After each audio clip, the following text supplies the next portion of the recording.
സാധുദർശനം സനാതനധർമ്മത്തിൻ്റെ ആധാരം 18 തത്വങ്ങളാണ് എന്ന് ഒരു വശത്തിലൂടെ പോകുമ്പോൾ 14 വിദ്യകളിലാണ് സനാതനധർമ്മം അധിഷ്ഠിതം എന്ന് കാണുവാനായിട്ട് സാധിക്കും. ശ്രുതികൾ, സ്മൃതികൾ, ഇതിഹാസങ്ങൾ, പുരാണങ്ങൾ, ഉപപുരാണങ്ങൾ, ആഗമങ്ങൾ, ദർശനങ്ങൾ, മതഗ്രന്ഥങ്ങൾ, സിദ്ധാന്ത ഗ്രന്ഥങ്ങൾ,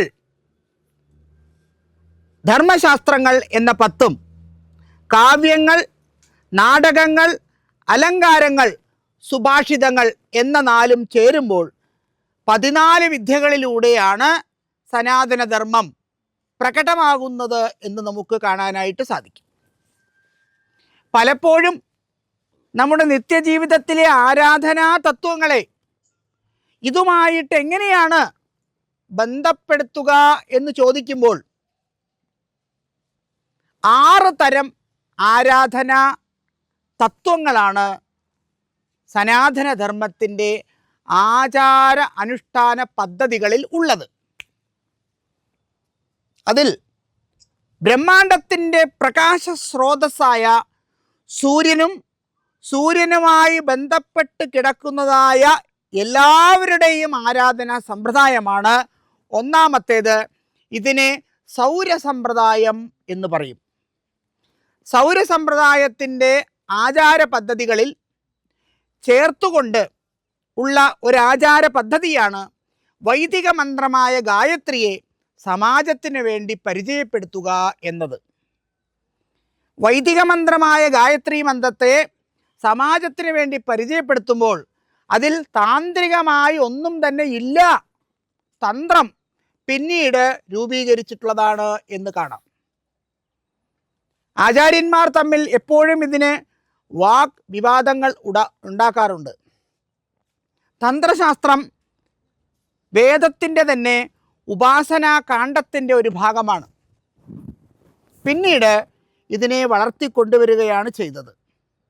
തനോതി വിപുലാൻ അർത്ഥാൻ തത്വമന്ത്ര സമന്വിതാൻ ത്രാണം ച കുരുതേ യസ്മാത് തന്ത്രമിത്യഭിധീയതേ എന്ന് പറയുന്ന തന്ത്രശാസ്ത്രത്തിൻ്റെ അടിസ്ഥാനം ശ്രീ പരമേശ്വരൻ ശ്രീ പാർവതിയും തമ്മിലുള്ളതായ സംവാദമാണ്. അപ്പോൾ ഗണപതിയോ സുബ്രഹ്മണ്യനോ മഹാവിഷ്ണുവോ ബ്രഹ്മാവോ ഒന്നും തന്നെ വേദത്തിൽ ഇല്ല എന്നുള്ളതാണ് എടുത്തു പറയേണ്ടതായ വിഷയം. അങ്ങനെ വരുമ്പോൾ വേദത്തിൽ അഗ്നി മാത്രമേ ഉള്ളൂ. രുദ്രനാണ്, ഇന്ദ്രനാണ് 33 ദേവന്മാരിൽ ചേർന്ന് വരുന്നത്. അഷ്ടവസുക്കൾ 8, 11 രുദ്രന്മാരും 12 ആദിത്യന്മാരും ഇന്ദ്രനും പ്രജാപതിയും ചേർന്ന 33 ദേവന്മാർ മാത്രമേ വേദത്തിനകത്തുള്ളൂ. അതിൽ അഗ്നിയായി സ്വരൂപിക്കുന്നതും വിഷ്ണുവായി വർത്തിക്കുന്നതും ഇന്ദ്രൻ എന്ന ഒരേ വ്യക്തിയാണ് എന്ന് ആചാര്യന്മാർ മനസ്സിലാക്കാതെ പോകുന്നു. പൗരാണികമായിട്ടുള്ളതായ പുരാണ കഥകളിലൂടെ വളരെ മോശമായ ഒരു കഥാപാത്രമായി ഇന്ദ്രനെ ചിത്രീകരിക്കപ്പെടുകയും ഇന്ദ്രനും വിഷ്ണുവും ഒന്നാണ് എന്ന തത്വത്തിലേക്ക് ജനങ്ങളെ തെറ്റിദ്ധരിപ്പിക്കപ്പെടുകയും ചെയ്തതാണ് പുരാണങ്ങൾ നമുക്ക് നൽകിയതായ സന്ദേശത്തിൻ്റെ ശിഥിലമാക്കപ്പെട്ട ഹിന്ദു സമാജത്തിൻ്റെ അവസ്ഥ എന്ന് എടുത്തു പറയേണ്ടതായിട്ടിരിക്കുന്നു.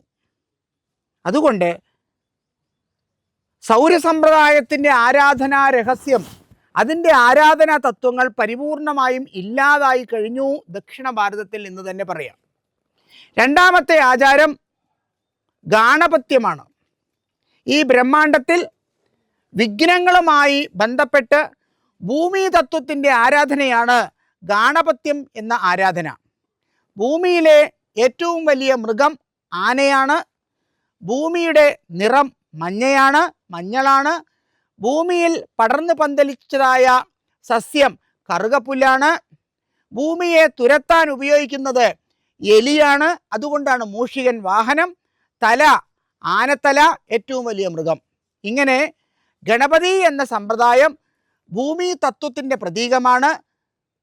വേദത്തിൻ്റെ കണക്കിൽ തസ്മാത് ഏതസ്മാത് ആത്മനഃ ആകാശ സംഭൂതാത് ആകാശാത് വായു, വായോരഗ്നി, അഗ്നേർ ആപഹ, അദ്യ പൃഥിവ്യാം എന്ന് വരുമ്പോൾ ആകാശം, വായു, അഗ്നി, ജലം, ഭൂമി എന്നിവയാണ് എവല്യൂഷൻ തിയറി. അതിനാൽ ഭൂമിതത്വമായ ഗണപതിയെ ജലതത്വമായ നദിയിൽ നിമഞ്ജനം ചെയ്യുന്നതാണ് ഗണേശ വിഗ്രഹ പ്രയാണയാത്ര. അതുകൊണ്ട് ഗാണപത്യം എന്ന രണ്ടാമത്തെ ആചാരം നിലനിന്നു. സൗരം എന്ന ആചാരം സൂര്യനെ സംബന്ധിച്ചതും ഗാണപത്യം എന്നത് ഭൂമിയെ സംബന്ധിച്ചതുമാവുമ്പോൾ ഇവയെ ആരാധിക്കാൻ പഠിപ്പിച്ചു കൊടുക്കേണ്ടത് ആര്? അവിടെ മൂന്നാമത്തെ ആചാരം വരുന്നു, ഗുരു സമ്പ്രദായം. ഗുരു സമ്പ്രദായത്തെയാണ് സുബ്രഹ്മണ്യൻ്റെ പേരിൽ കൗമാരം എന്ന സമ്പ്രദായത്തെ ഉടലെടുപ്പിച്ചത്. ഇപ്പോൾ സുബ്രഹ്മണ്യൻ എന്നത് സേനാനീനാം അഹം സ്കന്ദഹ എന്ന കണക്കിൽ ബ്രഹ്മാണ്ടത്തിൻ്റെ ഏറ്റവും വലിയ ദേവനായിട്ട് ചിത്രീകരിക്കപ്പെടുന്നു. ബ്രഹ്മാണ്ടത്തിൻ്റെ തന്ത പരമശിവനാണെങ്കിൽ തന്തയ്ക്ക് ഉപദേശം നൽകുന്നതായ ഗുരുശക്തിയായിട്ടാണ് സുബ്രഹ്മണ്യ ഭഗവാൻ വരുന്നത് എന്നതിനാൽ ഓംകാരത്തിൻ്റെ പൊരുൾ അച്ഛന് പറഞ്ഞുകൊടുത്തു എന്ന് പൗരാണികമായ ഒരു കഥയിലൂടെ ശരീരത്തിലുള്ള മൂലാധാരം, സ്വാധിഷ്ഠാനം, മണിപൂരകം, അനാഹതം, വിശുദ്ധി, ആജ്ഞ എന്ന 6 പടികളെയും 6 ആധാര ചക്രങ്ങളെ 6 മുഖങ്ങളായി നട്ടെല്ലായ സുഷുമ്നാ നാഡിയെ വേലാക്കി അതിൽ വലത്തുഭാഗത്ത് പോകുന്ന നാഡിയെ ദേവയാനിയാക്കിയിട്ടും ഇടത്തുഭാഗത്തൂടെ വരുന്ന നാഡിയെ വള്ളിയായിട്ടും ചിത്രീകരിച്ചുകൊണ്ട് ഇടാപിങ്കള സുഷുമ്നാ നാഡികളിലൂടെ സുബ്രഹ്മണ്യ ശക്തിയെ ആധാര ചക്രങ്ങളായി വള്ളി ദേവയാനി സമേതം ശ്രീ സുബ്രഹ്മണ്യ സ്വാമി എന്ന് ചിത്രീകരിക്കപ്പെട്ടു. പ്രണവമാണ് ഉപദേശിച്ചത് എന്നതിനാൽ പ്രണവസ്വരൂപത്തിലുള്ള മയിലിനെയാണ് വാഹനമായിട്ട് കണക്കാക്കുന്നത്. ഉത്ഭവിക്കുന്ന ശബ്ദം ഓംകാരം, അത് കൂവുന്നത് കോഴി എന്നതിനാൽ കോഴിയാണ് കൊടിയായിട്ട് വരുന്നത്. ഇതാണ് സുബ്രഹ്മണ്യ ആരാധന, കൗമാര ആരാധന. അപ്പം സൗരം, ഗാണപത്യം, കൗമാരം എന്ന കഴിഞ്ഞാൽ ബ്രഹ്മാണ്ടത്തിൻ്റെ തന്തയായ ശിവഭഗവാന്റെ ആരാധന വരുന്നു. അതിനെയാണ് ശൈവം എന്ന് പറയുന്നത്. അപ്പോൾ ശൈവം എന്ന ആരാധനയിൽ പരമേശ്വരനുമായി ബന്ധപ്പെട്ട എല്ലാ ദേവന്മാരും, നന്ദി, ഭൃങ്കി, ചണ്ഡൻ, മുണ്ടൻ, കുണ്ഠോദരൻ, കുംഭോദരൻ, അതുപോലെ വ്യാഘ്രപാതകൻ, എല്ലാ ദേവഗണങ്ങളും അതിനകത്ത് വരുന്നു. മുനീശ്വരൻ, മരുതവീരൻ, കാവൽ ദൈവങ്ങൾ, അയ്യനാര്, ഇതെല്ലാം തന്നെ ഈ ആരാധനാ സമ്പ്രദായത്തിൻ്റെ അകത്ത് വരുന്നതാണ്. ഇത് മൊത്തം ശൈവം എന്ന കണക്കിലേക്ക് വരുന്നു. ഇതാണ് ബ്രഹ്മാണ്ടത്തിലെ സ്റ്റാറ്റിക് ഊർജമായിട്ട് നിലനിൽക്കുന്നത്. ഇനി ഇളകുന്ന ഊർജത്തിലേക്ക് വരുമ്പോൾ ഡൈനാമിക് ഊർജം എന്ന ആരാധനയാണ്. അത് 2 പേരാണ്. ഒന്ന് മഹാവിഷ്ണു, മറ്റൊന്ന് ശക്തി. വൈഷ്ണവം എന്ന 5ാമത്തെ ആരാധനയാണ് അടുത്ത കണക്കിലേക്ക് വരുന്നത്. വിഷ്ണു ഭഗവാൻ, വിഷ്ണുവിൻ്റെ പരിവാരങ്ങൾ, അഷ്ടലക്ഷ്മിമാർ, അനന്തമൂർത്തി, ശ്രീകൃഷ്ണ പരമാത്മാവിൻ്റെ വിവിധ രൂപങ്ങൾ, 10 അവതാരങ്ങൾ, ഇതെല്ലാം തന്നെ വൈഷ്ണവാരാധനയായ 5ാമത്തേതിൽ വരുന്നു. ഇനി സൗരം എന്ന 1ാമത്തേതും ഗാണപത്യം എന്ന 2ാമത്തേതും കൗമാരം എന്ന 3ാമത്തേതും ശൈവം എന്ന 4ാമത്തേതും വൈഷ്ണവം എന്ന 5ാമത്തേതും പ്രവർത്തിക്കണമെങ്കിൽ ഈ ബ്രഹ്മാണ്ടം നിലനിൽക്കണം. ഈ ബ്രഹ്മാണ്ടത്തിൻ്റെ മൂലമൂർത്തിയെയാണ് മൂലപ്രകൃതി എന്ന ശ്രീ ലളിതാംബികയായിട്ട് ആരാധിക്കുന്നത്.